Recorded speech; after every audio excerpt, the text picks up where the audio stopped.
Assalamualaikum warahmatullahi wabarakatuh.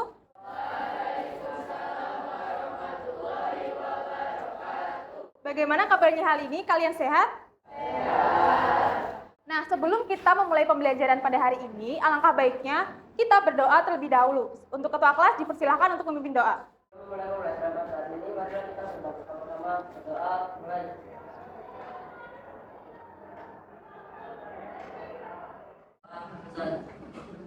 Terima kasih. Hari ini Ibu berharap kalian melakukan pembelajaran pada hari ini dengan semangat dan motivasi yang tinggi. Karena kesuksesan bukanlah kebetulan, tetapi hasil dari kerja keras, ketekunan, dan semangat belajar yang tidak pernah padam. Nah, berikut tujuan pembelajaran kita pada hari ini. Jadi hari ini kita akan belajar mengenai perangkat keras komputer. Jadi kalian diharapkan untuk bisa memahami, mengidentifikasi, mengklasifikasi, dan menganalisis komponen komputer. Sebelum itu, Ibu ingin bertanya ke kalian nih, pernah nggak kalian mengalami komputer itu lambat, atau ketika bermain game komputer itu ngehang? Ya, silakan angkat tangan, silakan. Saya sering kali ketika bermain game dengan laptop, sering kali laptopnya panas karena hang. Nah, jawaban dari Nathan tadi sangat bagus, dan itulah masalah yang akan kita bahas pada hari ini. Tapi sebelum masuk ke pembahasan inti masalah, tahukah kalian apa saja komponen utama yang terdapat dalam komputer? Boleh angkat tangan? Oke, silakan Hadid. Izin menjawab, kalau menurut saya komponen utama dari komputer itu ada CPU, RAM, motherboard, dan RAM. Setelah kalian tadi menjawab kedua pertanyaan dari Ibu, kalian silakan lihat gambar di sini. Ini merupakan komponen-komponen komputer yang saling terhubung dan memiliki fungsinya masing-masing, sehingga komputer itu bisa digunakan oleh pengguna. Saya meminta kalian untuk melakukan eksplorasi mengenai fungsi, bagaimana cara bekerjanya, dan seperti apa hubungan dengan komputer-komputer lainnya itu bekerja. Nah, nanti silakan menggunakan 3 tools di sini atau 3 alat di sini. Yang pertama ada komponen komputer, ChatGPT, dan Google. Saya yakin di sini kalian sudah familiar dari tools di sini. Yang pertama ada ChatGPT sama Google. Iya apa enggak? Iya. Nah, tapi di sini bukan semerta-merta kalian menggunakan ChatGPT atau Google itu sebagai hal yang instan. Contohnya, nanti ketika saya kasih permasalahan, kalian copy paste, lalu kalian langsung menjawab dengan jawaban ChatGPT. Bukan seperti itu.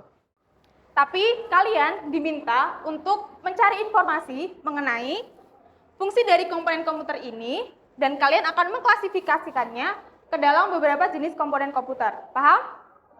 Saya sudah menyediakan 2 study case, tapi kalian akan menjawabnya dengan kelompok. Jadi, Ibu akan membagi kelompoknya menjadi 5 orang per kelompok. Baik anak-anak semua, karena kelompok sudah dibagi, sekarang waktunya kalian menentukan ketua kelompok kalian untuk memimpin diskusi pada hari ini. Baik teman-teman, saya ingin mengajukan menjadi ketua kelompok. Apakah teman-teman setuju? Setuju. Setelah kalian tahu nih case-nya apa, problemnya apa, di sini Ibu akan membagikan lembar jawaban setiap kelompok. Jadi nanti satu kelompok mengerjakan 1 lembar jawaban ya. Mengerti? Jadi pada lembar jawaban tadi terdapat 2 yang harus kalian isi atau kalian jawab. Yang pertama, yaitu kalian harus bisa mengklasifikasikan komponen komputer itu terdiri dari jenis komponen komputer apa dan fungsinya apa. Dan yang kedua adalah permasalahan. Jadi Salman merupakan seorang siswa yang menyukai bermain game.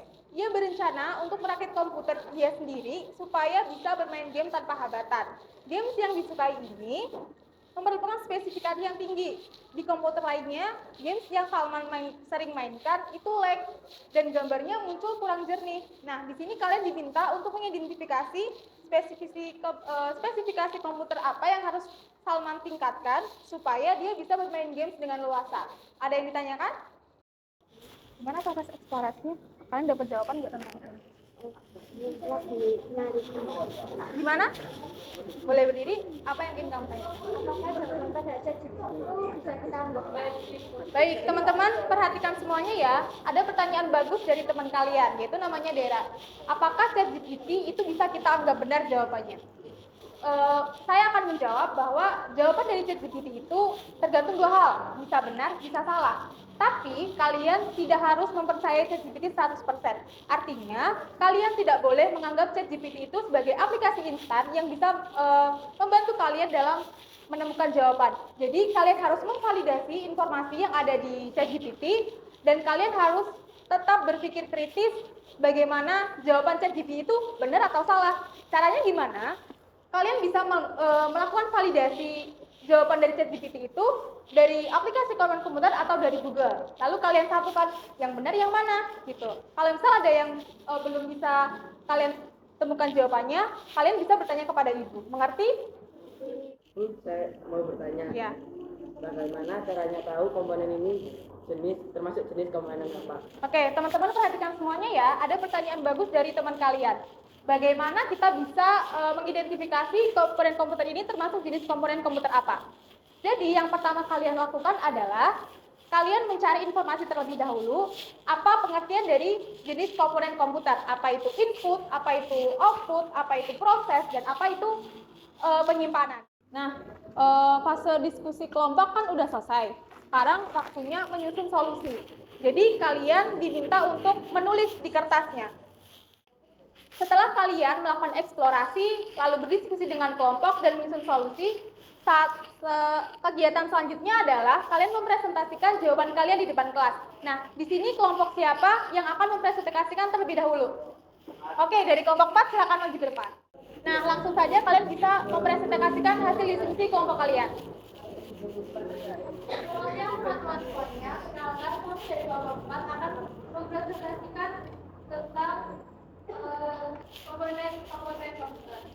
Jadi tadi apa yang disampaikan oleh teman kelompok kalian itu sudah benar dan sudah tepat. Selanjutnya ibu akan menambahi apa yang telah teman kalian presentasikan tadi, yaitu komponen utama penyusun komputer.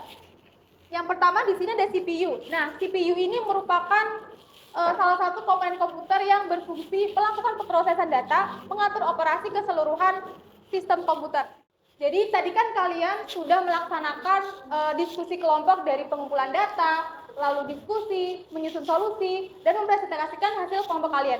Nah, selanjutnya adalah evaluasi atau kuis. Jadi nanti kalian akan mengerjakan kuisis yang ibu berikan. Jadi kalian sekarang diminta untuk masuk ke kuisis, boleh diketik di Google yaitu quizzes.com, lalu join dengan kode berikut. Mengerti?